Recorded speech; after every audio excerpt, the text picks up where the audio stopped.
Soalnya kan Pak Oli ini kan garis kerasnya Mbak Puan Maharani. Sekarang udah ke Pak Ganjar, udah legowo. Artinya kita pasti legowo.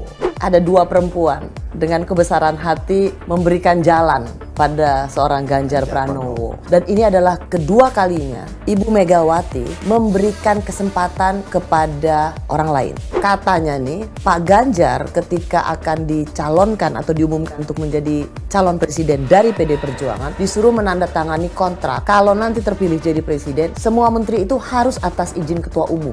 Dan yang sekarang selalu menjadi headlines adalah cawe-cawe. Ya. Tapi memang ada ikutannya sih demi kepentingan bangsa dan negara. Jadi kalau yang mau 3 periode berkuasa harus belajar dari Pak Oli. Ya. Stand by studio. Silent please. Mau ngapain? Siaran, Mbak. Beda kamar. Ketemu lagi di Kamar Rossi. Kali ini saya memang sudah lama sekali ingin mengundang tokoh yang satu ini.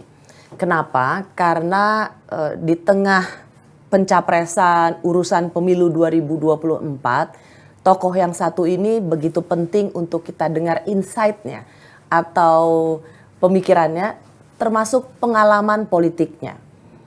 Ia adalah Gubernur Sulawesi Utara, tapi sekaligus juga Bendahara Umum PD Perjuangan selama 3 periode dan Ketua DPD PD Perjuangan Sulawesi Utara. Pak Oli Dondo Kambe. Pak Oli, terima kasih udah menerima undanganku. Ya. Akhirnya. Saya sebenarnya berterima kasih karena saya kan jarang Mbak Rossi tampil, tapi karena Mbak Rossi yang undang, saya hadir di tempat ini. Susah sekali minta waktunya Pak Oli nih. Ke Cina, ke Rusia, ngapain Pak Oli? Ya kan gubernur Mbak, kita harus promosikan daerah yang kita pimpin. Nah saat ini kan Cina itu menjadi tempat pelancong yang paling banyak.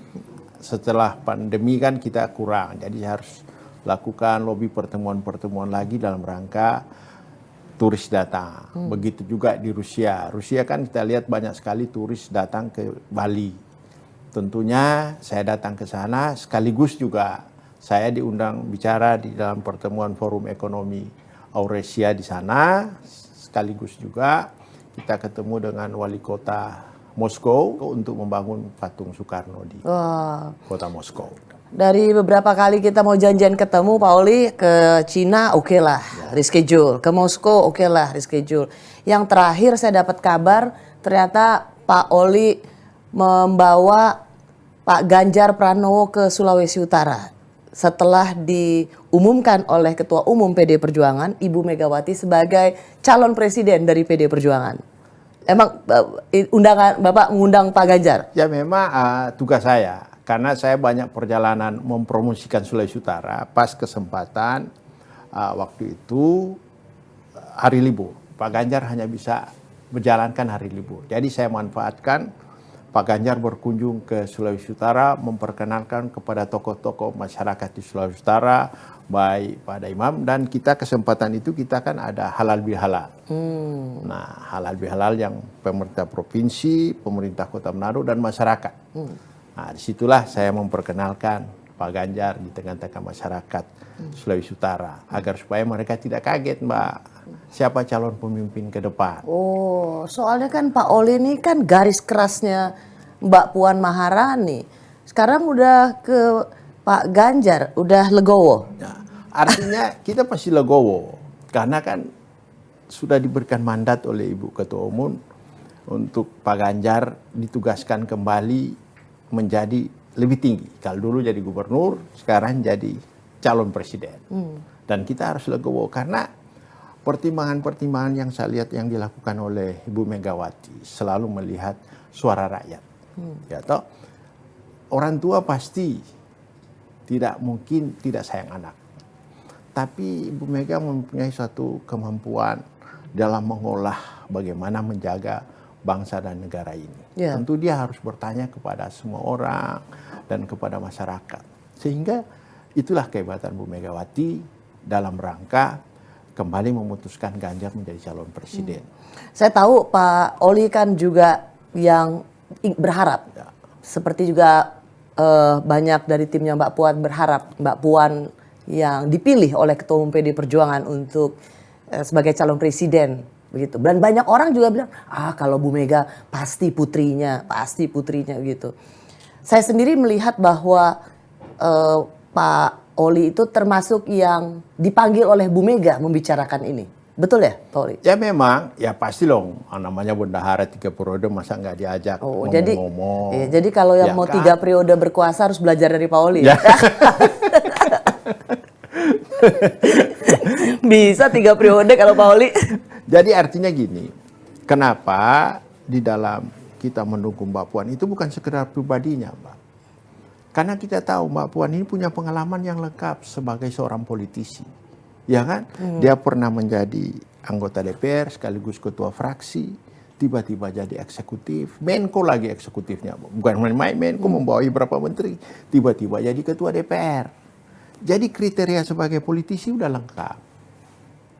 Jadi wajar ketika pendukung Mbak Puan merasa bahwa ya Mbak Puan bisa untuk naik lagi ke pentas yang lebih tinggi. Dan tentunya juga satu hal, kita tidak bisa lupakan bahwa kakeknya Mbak Puan adalah putra bangsa, ya toh, yang membangun itu. Jadi garis ini yang kita lihat juga di situ. Jadi apa salahnya kalau kita memberikan kriteria Mbak Puan cocok jadi pemimpin negara kita. Ya. Pak Oli saya lihat waktu pengumuman itu ya Pak Oli di Bogor. Selain ada Ibu Ketua Umum, ada Mbak Puan, ada Mas Nanan. Tentu sang calon juga ada, itu ada Sekjen, ada Pak Pram, ada Pak Oli juga. Itu benar-benar silent operation ya untuk Jadi memang bukan persoalan silent operation. Dan kita memang Ibu yang memutuskan karena mandat dari partai dalam kongres sudah memutuskan bahwa Ibu Ketua Umum akan memutus segala sesuatu. Walaupun kita ada pembicaraan, tetapi kita tahu Ibu akan memilih hari yang pas. Jadi 21 April itu sebenarnya benar-benar dadakan.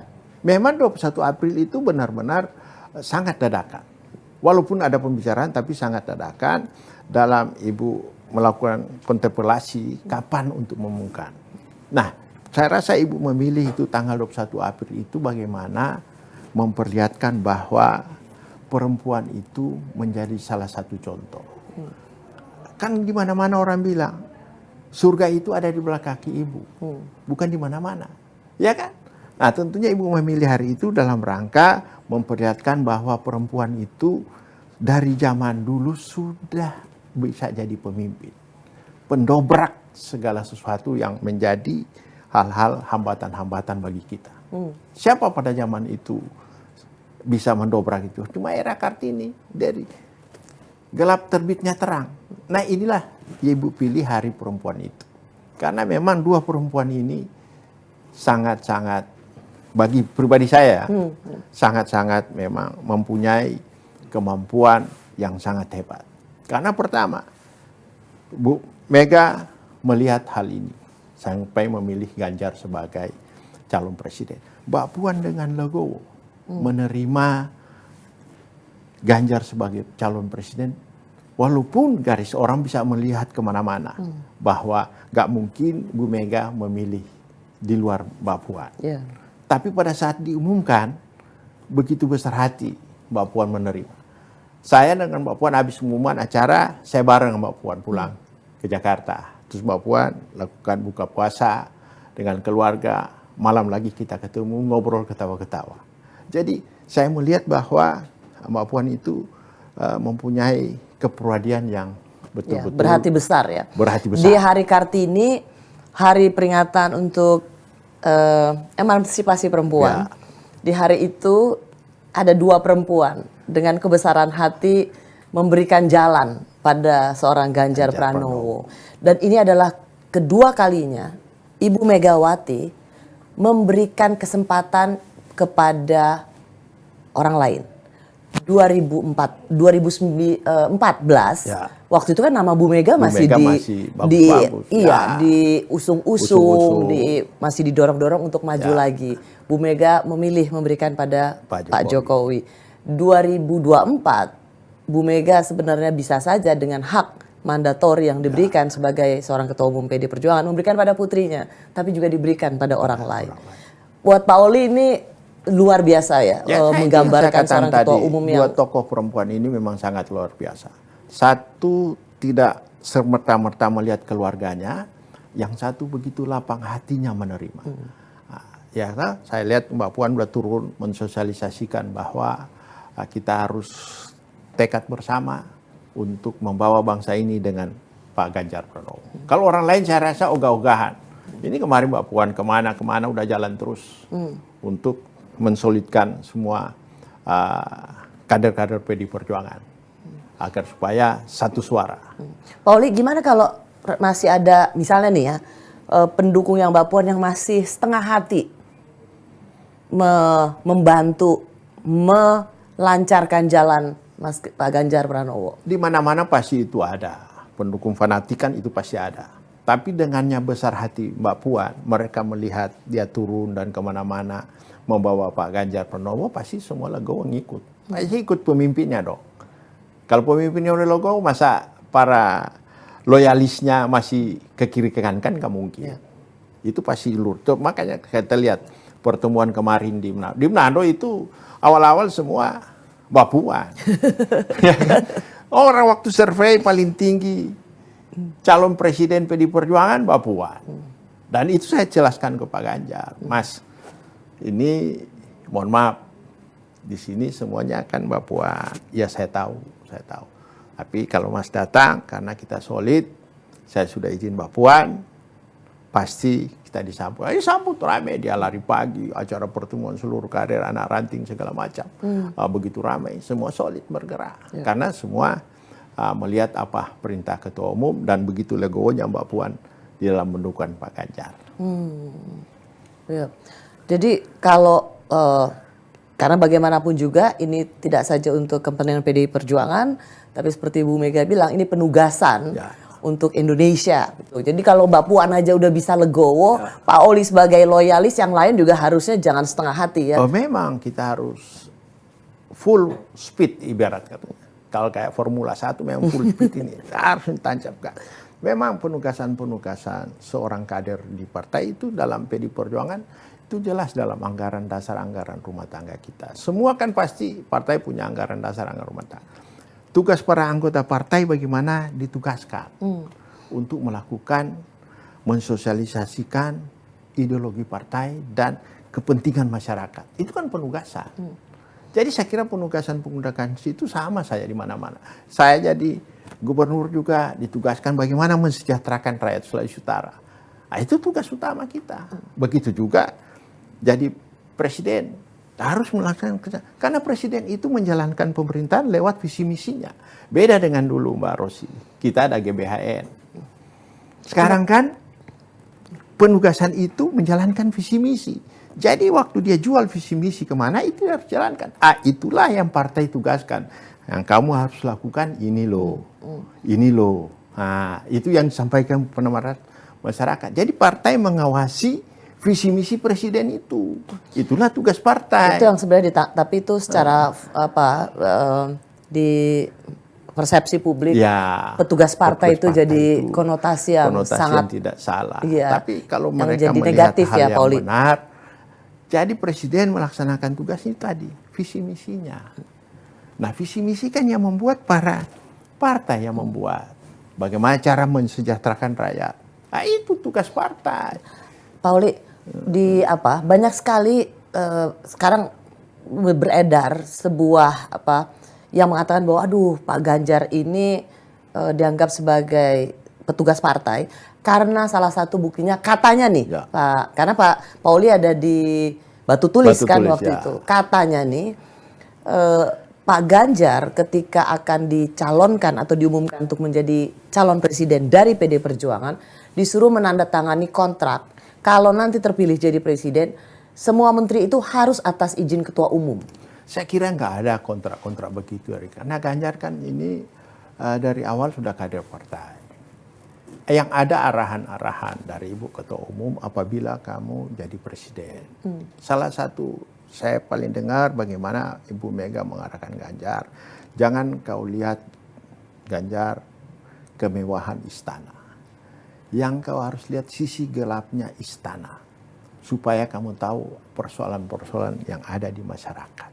Itu yang Bu Mega tekankan selalu. Ke kita pun, waktu saya mau jadi gubernur, Ibu Mega, jangan kau lihat kekuasaan yang kau punya. Kau harus lihat hal-hal lain di lingkaran-lingkaranmu itu. Itu yang kau harus jaga.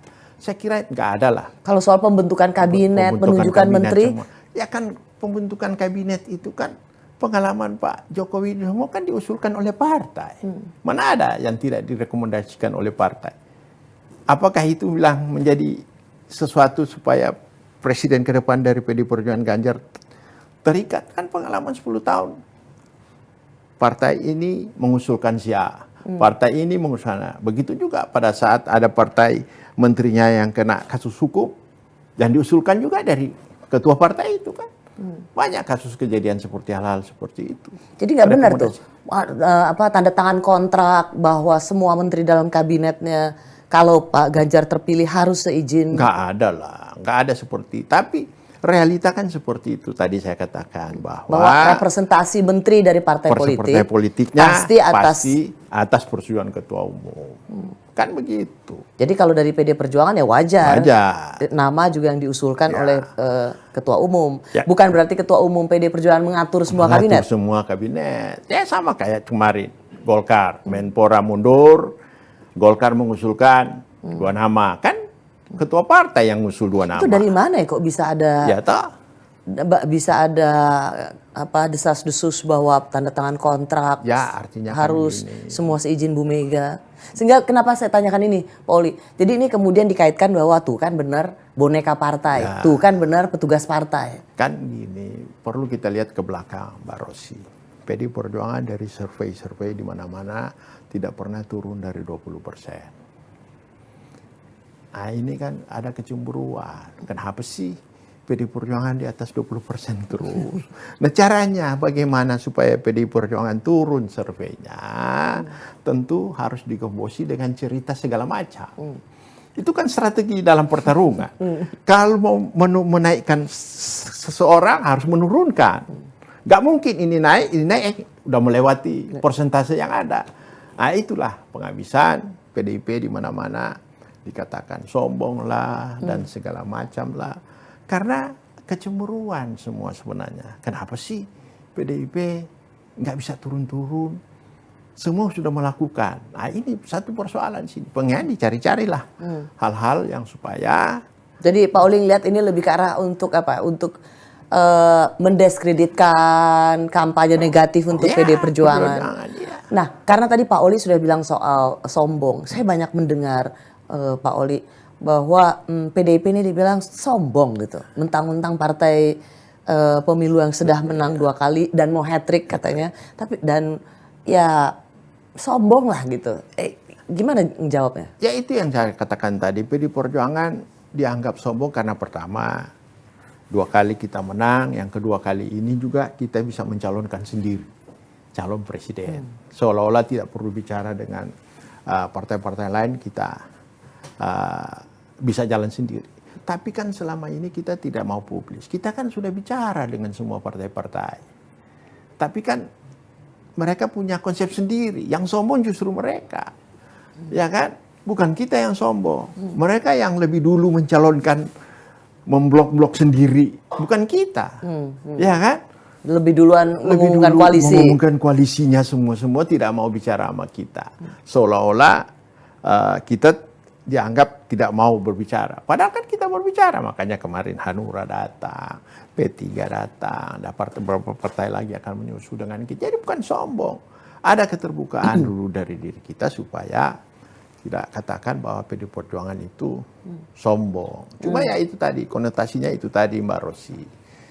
Ada hal mereka melihat PD Perjuangan ini tidak pernah turun surveinya. Mau ada gelombang apapun, selalu masih tetap 20%. Nah ini kan jadi satu persoalan.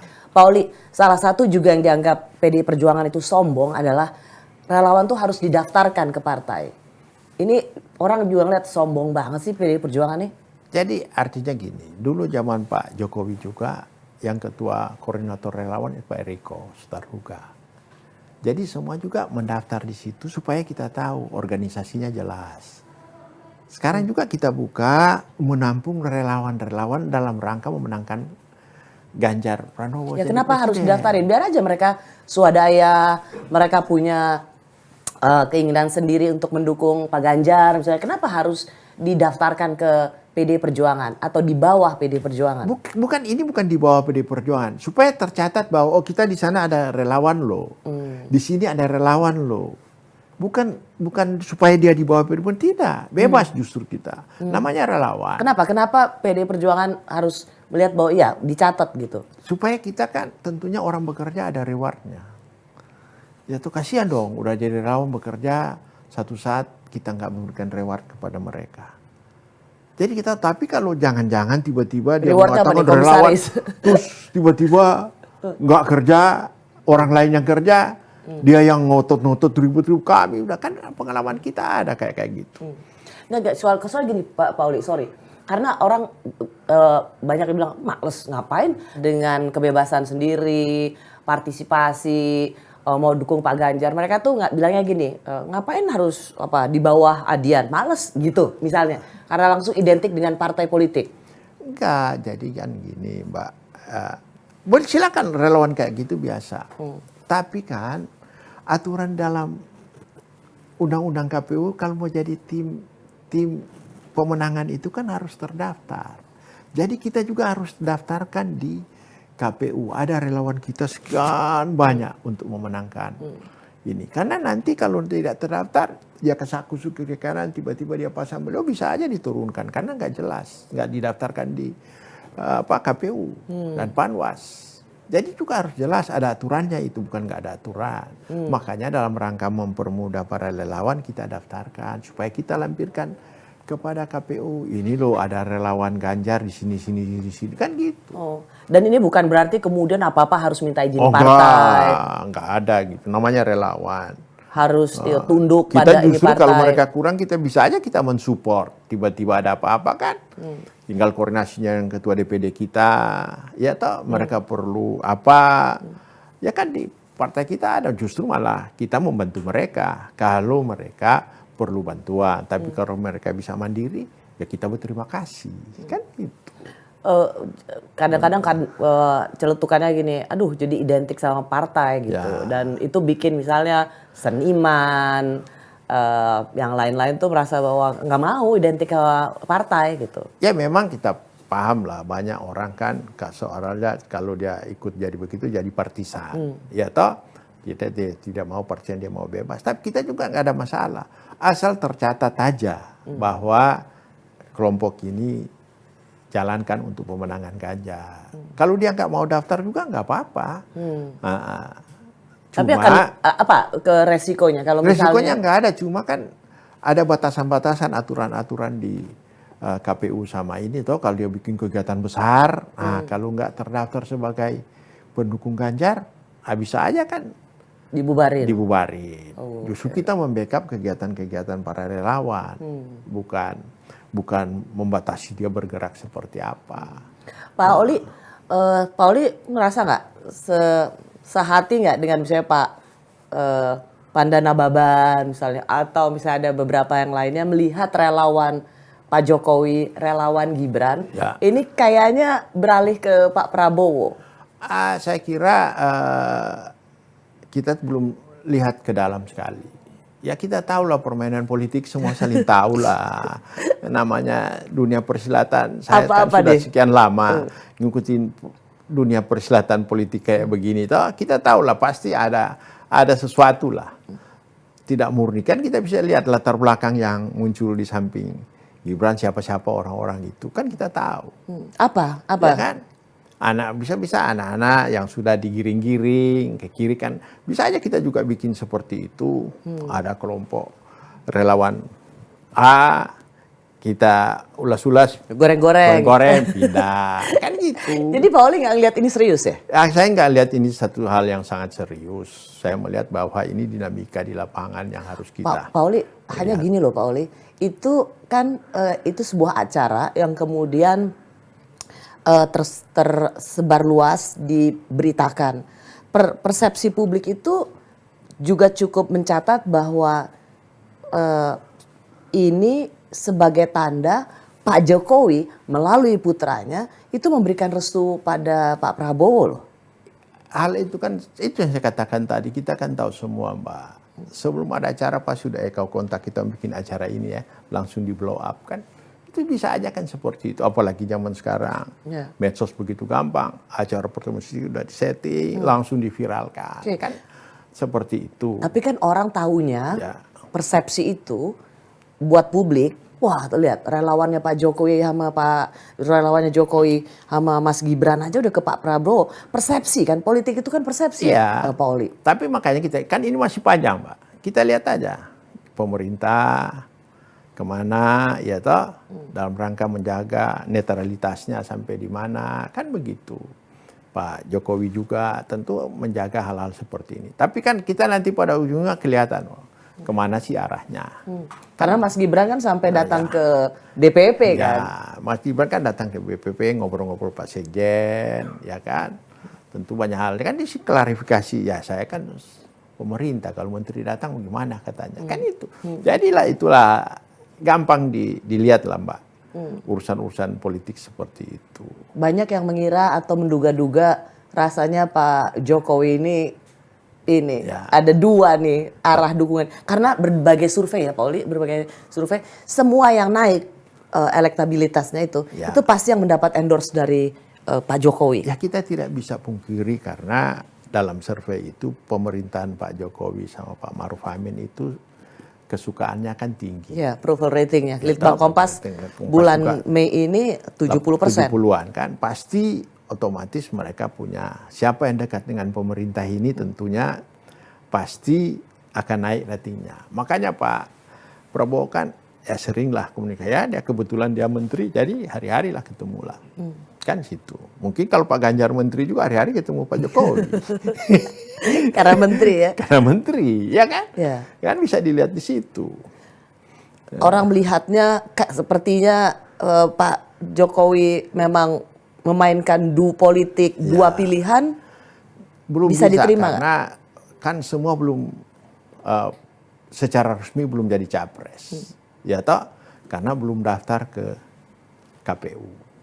Nah, kita lihat kan setelah jadi capres sampai di mana pemerintah atau Pak Presiden melihat hal seperti ini. Karena kan kita punya pengalaman loh.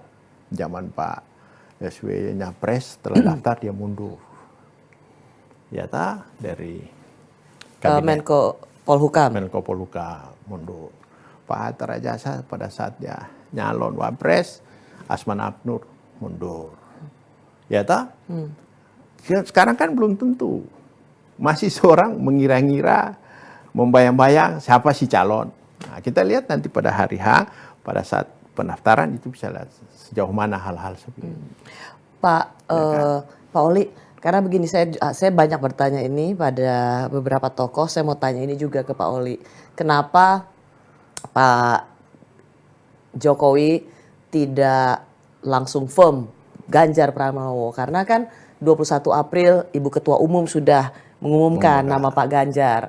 Dan tapi kemudian kan ada musra, ada 3 nama di situ. Ada nama Pak Ganjar, ada nama Pak Prabowo, ada nama Pak Erlangga. Kenapa nggak langsung aja diumumkan bahwa Pak Ganjar Pranowo gitu?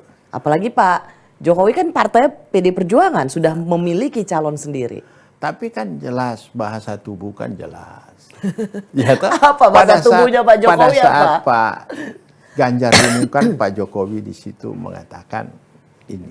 Kan jelas. Mana dan hadir. Apa nggak bilang apa-apa, cuma bilang jangan kesusu lagi. Pak Jokowi hadir di situ, pulang dengan Pak Ganjar, naik pesawat bareng Pak Ganjar numpang karena mau pulang ke Jawa Tengah, sholat bareng. Ya tak? Itu jelas kalau Pak Jokowi sama orang-orang lain nggak mungkin diajak sholat bareng Idul Fitri loh.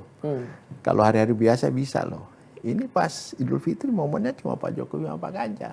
Kalau kita melihat bahasa tubuh aja, ya kan? Kalau kita udah bisa melihat bahasa tubuh, inilah. Jangan mengira-ngira, lihat aja nih kenyataannya ada. Kalau bahasa tubuh yang mengira-ngira dong Pak Oli. Karena pengalaman saya lihat hal-hal seperti itu. Jadi saya yakin Pak Jokowi selalu bersama dengan Abis Pak dari Ganjar. 21 April, Ya. abis itu tanam mangrove Ya. bersama Pak Prabowo. Ya Gak ada kan? Pak Ganjar loh itu. Karena tanah mangrove itu Gak ada memang- hubungannya sama Menhan loh itu. Apa hubungannya pertahanan sama apa naikin celana untuk nanam mangrove? Karena kan acara nanam mangrove itu kan memang penugasan dari seluruh Forkopimda, TNI jadi terlibat situ. Jadi kan ya namanya Iya. Menhan itu menteri loh. Iya. Jadi otomatis, jadi nggak bisa disalahkan kalau menteri hadir sama Pak Presiden. Karena menteri jangan mengira-ngira secara langsung ini gitu loh. Pokoknya ada aja lah jawabannya. Ada aja. Itu yang saya bilang tadi. Kalau Pak Ganjar menteri, ya mungkin kegiatan apa aja ada di sampingnya pasti. Itu. Cuma karena gubernur kan gak enak. Masa Pak Presiden di sana ada gubernur. Orang bertanya apa kapasitas gubernur Iya. jalan sama Pak Presiden. Ya toh. Kan gitu. Tapi hari-hari khusus yang dilihat gitu. Ya kan? Kalau nanam mangrove bisa tiap saat kita buat. Tapi kali Idul Fitri cuma sekali loh sholat bareng.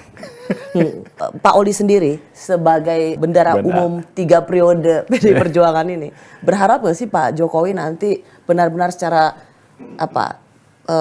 verbatim benar-benar mengatakan bahwa saya mendukung Ganjar Pranowo, jadi pilihlah Ganjar Pranowo, atau iya Pak Jokowi tetap dalam bahasa tubuh yang silahkan diartikan sendiri? Saya artinya Pak Jokowi kan dari gubernur, saya udah lihat bahasa tubuh Pak Jokowi. Pasti mendukung Pak Ganjar. Ya tapi diucapkan nggak?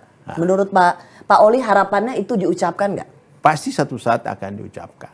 Nanti aja lihat tindakan-tindakan Pak Jokowi seperti apa. Ya kan? Tidak mungkin kan rahasia pemenangan kita publis terus Mbak Rosi. Masa saya harus cerita hal-hal yang kita bicarakan di belakang? Bukan Karena Pak rahasia Oli ini, pemenangan dong. orang di Ya belakang panggung ini sebenarnya. Kita kan nggak boleh ceritakan segala sesuatu kepada publik bagaimana kita memenangkan siapa. Kan kita lihat aja nanti supaya strategi. Kan kita lawan ini para strategi-strategi ini. Pak Oli, seberapa penting posisi wakil presiden, Pak? Wakil presiden itu penting. Calon wakil presiden Calon kali wakil ini. presiden itu penting karena ini kan semua Elektabilitasnya seimbang, ya? elektabilitasnya seimbang. Nggak ada yang menonjol. Nggak ada yang menonjol. Jadi wakil presiden itu tentu harus kita pilih betul-betul membawa dukungan. Ya kan? Membawa dukungan bagi kita. Benar nggak sih Pak Oli PDIP mengincar tokoh NU? Ya, kalau bicara tokoh NU, PDIP dalam sejarah selalu berpasangan dengan NU. Ya tak, zaman Bu Mega dengan Pak Hasyim Muzadi. Ya tak, Pak Jokowi dengan Pak JK. Pak JK kan tokoh NU. Ya kan? Periode kedua Pak Jokowi, Pak Kiai. NU juga. Jadi kalau bicara PDIP dengan NU itu bukan satu hal yang baru. Ada nama imam besar, Ada imam besar Masjid Istiqlal. ada Pak Mahfud. Itu bukan hal-hal yang baru. Karena memang ya pengalaman itu. Karena kita mau bersama-sama terus. Kan begitu. Oh, nama Pak Mahfud aja juga masuk dibicarakan? Pak Mahfud ya semua orang bicarakan juga. Yang namanya tokoh-tokoh NU kan pasti dibicarakan. Siapa-siapa. Pokoknya direkomendasi NU dibicarakan di internal kita. Oh ini NU suka si A. Apakah si B, si nanti C. PDIP dengan siapa berkoalisi juga akan mendengar masukan Ya, dari... pasti. Jadi tidak melulu hanya apa yang dilihat oleh PDI Perjuangan Ya pastilah. Kita kan bicara. Dulu juga kita bicarakan siapa calon dengan beberapa ketua partai. Cuma waktu kita memutuskan wakil presiden kita serahkan ke Pak Ibu Mega, datang ke Pak Presiden jam 12 siang itu toh. Kita lihat jam 1, jam 2 ada putusan. Kan gitu. Pak Jokowi kan hari Senin kemarin ketemu dengan pemimpin redaksi. Ya. Saya sih nggak hadir karena wakil pemimpin redaksi saya yang hadir. Dan yang sekarang selalu menjadi headlines adalah cawe-cawe. Ya. Dan untuk pemilu ini akan cawe-cawe. Tapi memang ada ikutannya sih demi kepentingan bangsa dan negara. Pak Oli lihat cawe-cawe dan itu reaksinya cukup banyak yang negatif karena dianggap nanti Pak Jokowi akan tidak netral. Dan memang ada kata satu kali Pak Jokowi mengucapkan tidak netral. Tapi kemudian diikut sertakan lagi bahwa ya tidak menggunakan TNI Polri. Pak Oli ngelihat apa sebenarnya maksud Presiden ini? Saya kira Pak Presiden tentunya sangat mengharapkan program yang sudah jalan selama 10 tahun tapi belum selesai ini berjalan dengan mulus. Ya kan? Karena itu yang saya katakan di awal bahwa konstitusi kita mengatur presiden ke depan itu selalu visi misi yang dijalankan. Tapi cawe-cawe itu ya gimana kalau orang melihat bahwa ini mau intervensi nih, mau ikut mengatur skor pertandingan? Artinya kan itu yang saya katakan tadi. Pak Presiden tentunya mau programnya jalan terus. Tentu kalau dia katakan mau cawe-cawe, maksudnya presiden ke depan itu tidak berbeda dengan apa yang sudah dilakukan ini, tapi yang belum selesai. Ya kan? Nah ini visi misi calon presiden kita. Tentunya waktu Pak Jokowi 2 periode, visi misi ini kan konsultasi juga bicara sesama kita PDI Perjuangan. Dan kita tidak akan lepas visi misi Pak Jokowi yang sudah melakukan ini untuk calon presiden kita ke depan. Dan itu yang pasti sudah menjadi komitmen bukan janji. Bahwa kita akan meneruskan program Pak Jokowi ke depan. Karena 10 tahun yang dilakukan Pak Jokowi bagian daripada visi misi yang bersama-sama dengan PDI Perjuangan menyusun. Pak Oli, bagaimana kemudian dengan anggapan bahwa cawe-cawe ini demi kepentingan melanjutkan perjuangan maka akan meniadakan kompetisi atau menghalangi calon yang dianggap tidak melanjutkan pembangunan atau yang mengusung tema perubahan jadi out dari pertandingan atau dibikin tidak jadi masuk gelanggang? Saya kira itu terjemahan orang cawe-cawe. Tapi maksudnya Pak Jokowi cawe-cawe itu dalam rangka kalau bisa demi kemajuan bangsa. Program ini jangan berhenti di tengah jalan. Itu Pak Jokowi mau cawe-cawe. Karena pengalaman kita lihat negara-negara maju. Setuju sih. Ya, toh? Setuju Pak Oli. Hanya memang itu kan ditafsirkan wah Ya. ini wasit mau ikut Wasit main ini nih. ikut main. Iya. Kira-kira kan. Iya kalau menangin Ganjar, kalau menangin Prabowo kan rugi juga ya PDI Perjuangan. Pak Oli. Tapi yang jelas, kalau kita melihat hal itu yang tadi saya katakan tadi, 10 tahun Pak Jokowi visi misinya bareng dengan kita nyusun. Kalau tiba-tiba mau ngikutin orang lain, saya kira tidak sama visi misinya. Ya kan? Iya, memang. Jadi saya rasa tidak mungkin kemana-mana. Ya kan? Karena ini masalah visi misi loh. Masa tiba-tiba baru orang mau susun visi misi dia nggak tahu sejarahnya bagaimana jalannya kan gitu. Cuman kan menterinya Pak Prabowo kan menterinya Pak Jokowi, tidak ada visi menteri tapi yang ada visi misi presiden. Iya. Berarti sosoknya Pak Prabowo kan juga menjalankan visi misi presiden yang diinin oleh PDI Perjuangan. Iya, justru itu. Ngeri barang ini. Justru itu makanya saya rasa Pak Jokowi cawe-cawe itu dalam rangka menjaga visi misi yang sudah bisa. Itu visi misi itu paling nggak mesti 25 tahun baru satu negara bisa betul-betul maju, tidak ada perubahan. Kalau setiap pemilihan berganti, pengalaman saya 2 periode jadi gubernur nih, mau habis ini karena dipotong masa jabatan, belum bisa selesai selama karena 5 tahun pertama baru menyusun segala macam. Ya, 5 tahun kedua itu baru seret naik ke atas. Kayak Pak Jokowi kan 5 tahun kedua Belum baru kepotong pandemi. Belum kepotong pandemi. Nah, itu kan sayang. Nah, inilah ya, supaya lebih lancar, tentu bersama-sama terus. Pak Oli, yang juga menjadi concern itu soal sistem pemilu tertutup dan terbuka. PDIP kenapa ngotot atau dianggap ini ulah PDI Perjuangan untuk mengubah sistem pemilu menjadi terbuka? Karena gini, sebenarnya itu tidak yang memutuskan pemilihan rakyat itu Bu Mega loh, Mbak Rosi, Bu Mega presiden. Ya. Pada saat itu Bu Mega memutuskan pilihan presiden secara otomatis dipilihkan di segala rakyat. Sebenarnya itu juga diserahkan kepada masyarakat untuk pemilihan legislatif. Sama seperti pemilihan presiden. Cuma waktu dulu kan diatur dengan sesuai dengan nomor urut. Karena apa? Pemahaman kita, calon-calon pemimpin bangsa itu harus ada seleksi. Jangan tiba-tiba ujuk-ujuk, tiba-tiba dia jadi ini. Karena dia punya uang lah, dia punya segala macam. Ini yang merusak tatanan politik kita. Itu yang kita usulkan kepada pemerintah yang sekarang. Karena kita melihat pengalaman Untuk memilih anggota DPR. Anggota DPR. Ya. Ya toh? Pemilihan anggota DPR sepanjang masa ini terjadi hal-hal seperti itu. Kadang-kadang jeruk makan jeruk. Kadang-kadang sengketa partai antara calon ini, oh dia rebut suara saya begini bla bla. Tapi kalau dulu kan awal-awal pemilihan langsung oleh masyarakat, ya kan?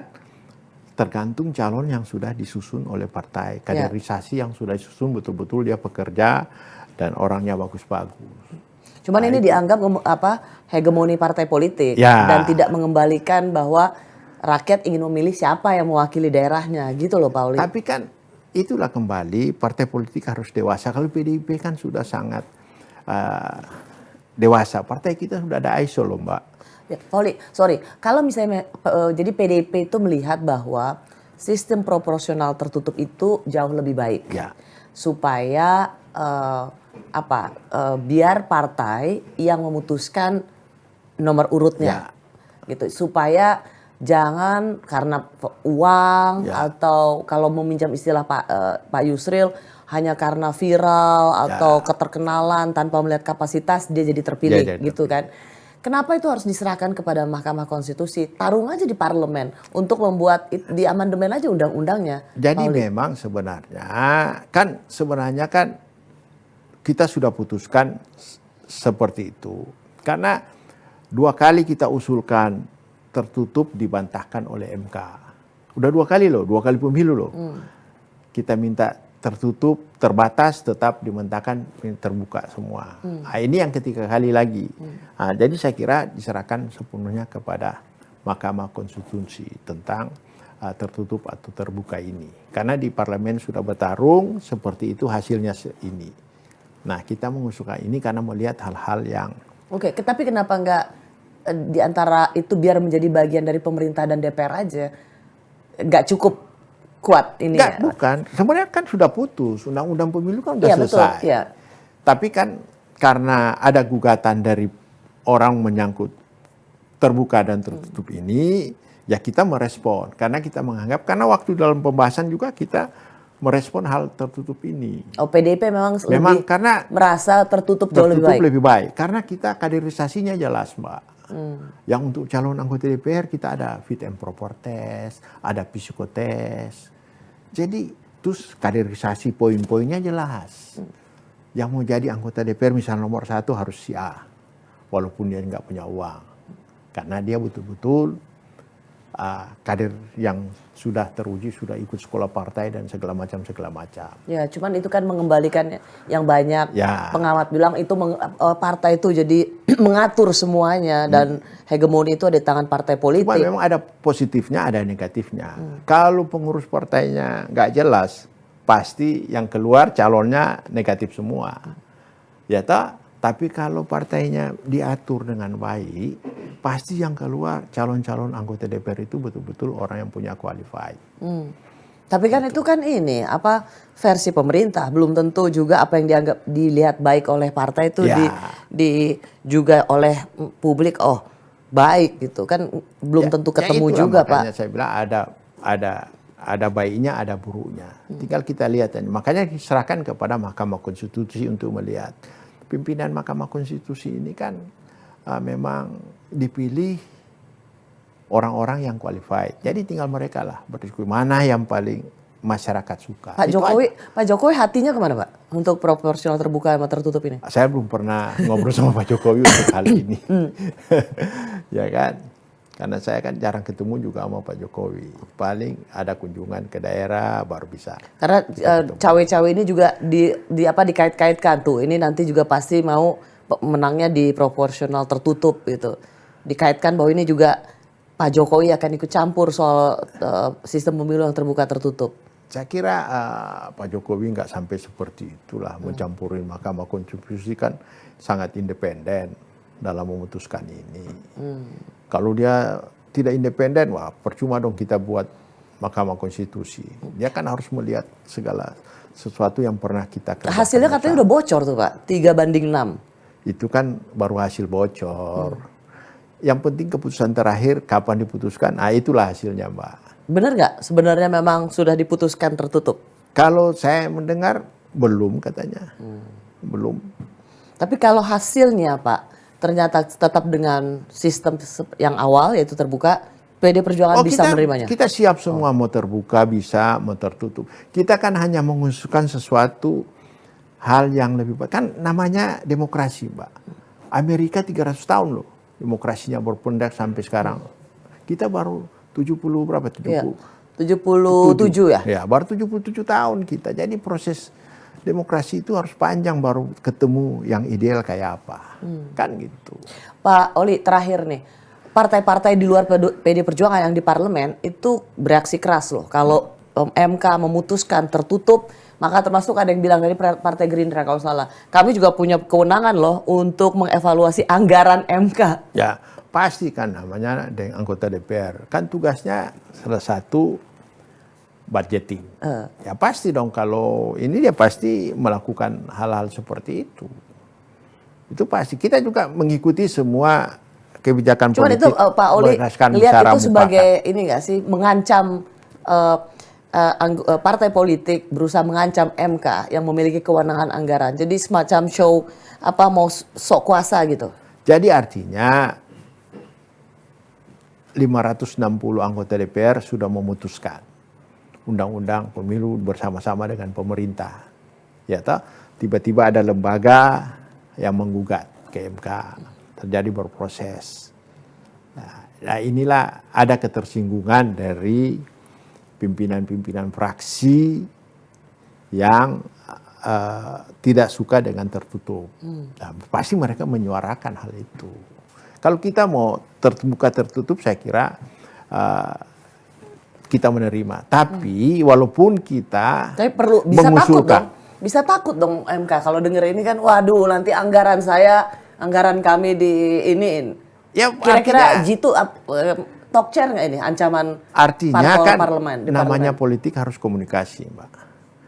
Dikomunikasikan dengan hal yang baik, saya kira pasti ada jalan keluarnya. Pengalaman saya 11 tahun di DPR, semua dikomunikasikan dengan baik, semua mulus, nggak ada permasalahan-permasalahan. Mendarah umum 3 periode, yang lain susah banget bisa 3 periode. Mbak Oli 3 periode langsung. Pak Oli, terima kasih ya. Saya tahu baru benar-benar landing tapi menyempatkan di Rossi, saya sangat menghargainya untuk ngobrol seperti ini. Saya juga terima kasih karena bisa bersama-sama Mbak Rossi. Pasti kaget juga teman-teman kok mau muncul di nama Mbak Rossi. Jadi terima kasih sekali karena bisa muncul di Kabar Rossi. Kabar Rossi. Thank you Pak Oli. Terima kasih. Kita ketemu lagi di episode selanjutnya.